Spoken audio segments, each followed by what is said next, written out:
అందరికీ నమస్కారం. ఈరోజు శివానందలహరిలోని 81వ శ్లోకం గురించి తెలుసుకుందాం.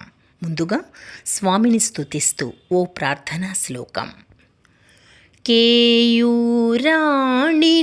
భూషయంతి పురుషం హారాన చంద్రోజ్వలా న స్నానం న విలేపనం న కుసుమం నాలంకృతా మూర్ధజాః వాణ్యేకాసమలంకరోతి పురుషం యా సంస్కృతా ధార్యతే క్షీయంతే ఖలు భూషణాని సతతం వాగ్భూషణం భూషణం.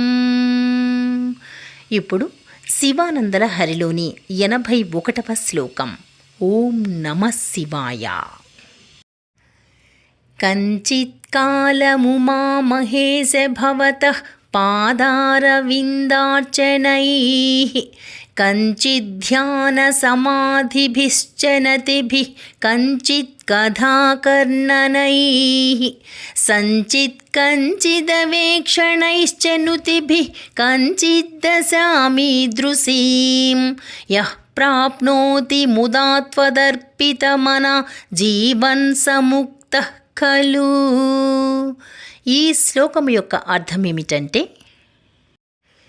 ఓ ఉమామహేశుడా, కొంతసేపు నీ పాదపద్మ పూజలతోనూ, కొంతసేపు నీ ధ్యాన సమాధులతో, కొంతసేపు నమస్కారములతో, కొంతసేపు నీ కథలను వినుటతో, కొంతసేపు నీ దర్శనముతో, కొంతసేపు నిన్ను స్తుతించుటతో ఎవడైతే సంతోషముగా నీకు మనస్సు నర్పించు ఈ స్థితిని పొందునో వాడు బ్రతికి ఉండి కూడా ముక్తి పొందినట్లే.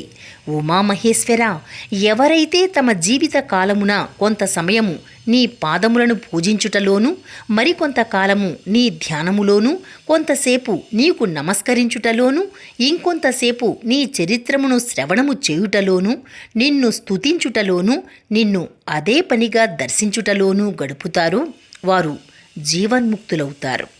రేపు 82వ శ్లోకం గురించి తెలుసుకుందాం. ఓం నమః శివాయ.